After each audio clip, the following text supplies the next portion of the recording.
Frugal friends, welcome back. Coming to you from my husband's office slash bike tool room. Welcome, welcome. I am Julie, and this is part 3 in this series of growing a garden from the dumpsters. We are dumpster divers, and we find a lot of things in the dumpsters that we sell, that we use, that we share, that we donate, and that we repurpose and we upcycle. And many of those things we have been using in this growing a garden project. Some of the seeds I've bought, most of them though have been sent by very generous frugal friends, and I've been just so happy with so many seeds. The varieties, I mean, it's just, I have this plethora of seedlings taking over my house, and I'm totally okay with that. I do hope it warms up soon though, because we need to start moving them outside. Is it possible to grow a garden entirely from the dumpsters? Maybe not, but between what we find in the dumpsters, a little bit of creativity, and all the fabulous seeds sent from our frugal friends, and then a little bit of expenditure financed with dumpster diving, yes, I do believe it is possible to grow a garden from the dumpsters. So let's jump into today's update. I am watching Monty Dawn while the kids are going insane in the bathroom, getting ready for the day. Here we have all the plants. Oh my goodness, I got several transplants done, and then I remembered that I had a whole bunch of little guys on a windowsill in the living room, hidden behind a curtain. So I brought those out and need to do some serious transplanting today. Look at these poor beefsteak. Oh my goodness. This guy, that is the sunflower. He is looking and feeling so much happier since getting moved into a nice pot, big pot, and buried quite a bit deeper, and has a little dowel there to support him. I think he will be recovering just fine. I transplanted these morning glories, several others. The focus this morning is going to be getting these guys cleaned up and moved where they need to go. It did snow lightly this morning, and it is quite cold. I don't know when I'll be able to get these out, even out into cold frames. I'm wishing desperately that I had a greenhouse. That is on the list of things that I am going to be working on. I have been looking at designs and working on that, but it's a matter of budgeting and financing to either buy or build a greenhouse. That would definitely help here. One that I'm not sure about. This is one of the plants that was it's a house plant, and I separated them. It only had one leaf, and that leaf has fallen off. It's still nice and bendy. I am hoping that it recovers. There is its friend, brother over there. That one is doing much, much better. But it also had several leaves when I transplanted it a couple of weeks ago. I'm not giving up hope. I'm going to just keep on keeping on. I have moved it under the plant light, which it wasn't before, and I will just keep watering it. We'll see. Here's hoping. These are my fabulous gloves that came with the grow lights. Cleared a little bit of space. I've got one of my old potting soil bags. This is not an ideal place for working with plants here in my front room, but it's what I have and it's what I'm working with. And this, number one, helps us to reuse something that would otherwise just get thrown away or put in the recycling, get a little more life out of it since we did pay for it, and also to keep the spread of dirt and disaster at least to a minimum. I've got a bunch of pots. These are all left over from other things that I've bought over the years. I reuse them and reuse them until they have no life left at all. You will notice they have snow and ice on them because they were outside, and yes, it snowed. But it's all good. Now, over here on this chair, which is of course from the bins, and this tote, which is of course from the bins, I have my potting soil,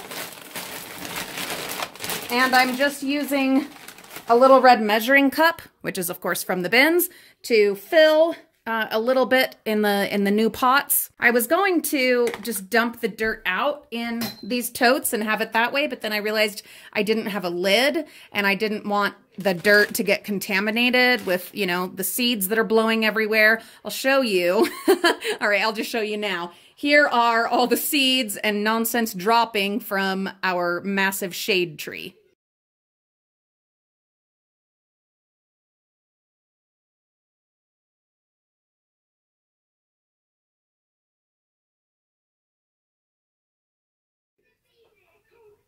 So yeah, I didn't want any of that messing up my beautiful Miracle Grow potting mix.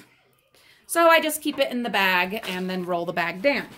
I'm not going to completely fill these yet because my tomato plants, I will plant them a little bit deeper than their stem is, just to give them some support.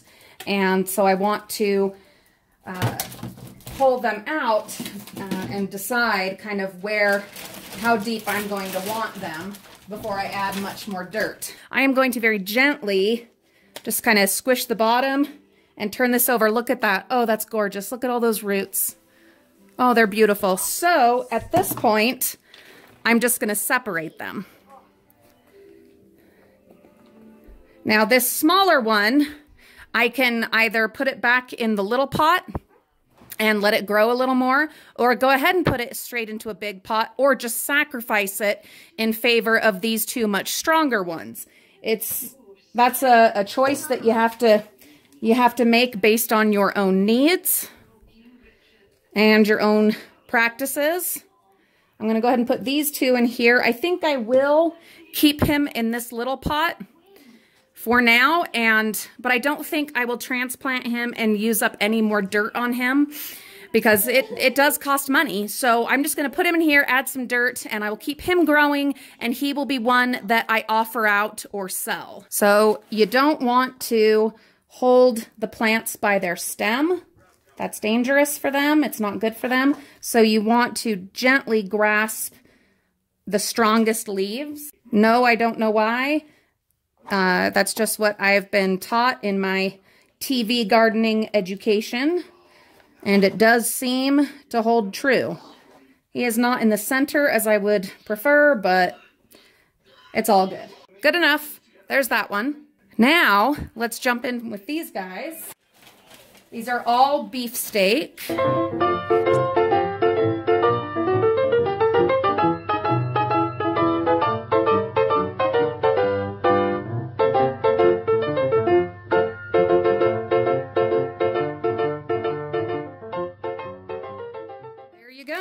Babe will be so much happier now. Look how beautiful. So I'm going to go and give them a spritz, but also add some water here in the bag that they will soak up, and that will help to encourage their roots to start growing down and bringing that water up. And then when I've gotten them all set, then I will work on these guys, which are also some beefsteak tomatoes. Thank you so much for coming along, Frugal Friends, and thank you for watching these videos. I know it's not the regular stuff that we are doing with everything going on right now with the global crisis. We are limited in how much dumpster diving we are able to do and still trying to decide if the risk is worthwhile. If you caught our live stream last night, you'll know that we are in the process of thinking things over. I'm definitely not bringing the kids with me dumpster diving anymore till all of this blows over, and still working on deciding if I myself am going to continue dumpster diving. I do have a plan to go scout out some bins tomorrow morning and just kind of see what we see, so stay tuned for that. But as far as if we will continue our Sunday and then other potential dumpster dives, I don't know yet. We are still waiting to see if our county ends up on lockdown. That has not happened yet, and the state of Utah is still open in many parts. Some counties have locked down, so it all kind of depends on that and how safe I feel, and if there's enough stuff out there to even salvage with so many stores closed. So it's tricky stuff. Thank you so much to my very loyal Frugal Family fanatics that continue to support us and to watch everything we put out, regardless of if we are in the dumpsters or not. It means the world. It means the world to me, and I am so grateful to you. So thank you. Have a wonderful day, and we will see you all very soon.